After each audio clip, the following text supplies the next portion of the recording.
সুমনদা, তোমাকে একটা কথা বলছি, একটা গল্প।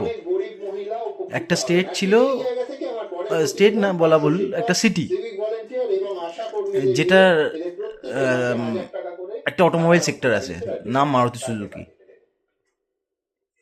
এসে সিটিটার হিস্ট্রি, জিওগ্রাফি টোটালি দুটোই পাল্টে দিয়েছে। একটা 12 পাস বা মাধ্যমিক পাস ক্যাজুয়াল ওখানে মায়না পায় 30,000 টাকা। আর সেই মারুতি সুজুকি রিলেটেড ওই এরিয়ায় প্রচুর হাজার হাজার কোম্পানি বসে, যেমন মারুতি সুজুকি অটোমোবাইল সেক্টরের রিলেটেড, ওর যেই পার্টস সাপ্লাই করে, মানে ওই এরিয়ায় শুধু কম করে 2-3 লাখ কম করে, যাতে একদম ন্যূনতম স্যালারি 30 থেকে 40 হাজার। এটা বাংলায় হবে না। তোমরা আরও তাদেরই ডাকছো যাদের সারা বাংলা দেখছে তোমাদের টিভির মাধ্যমে।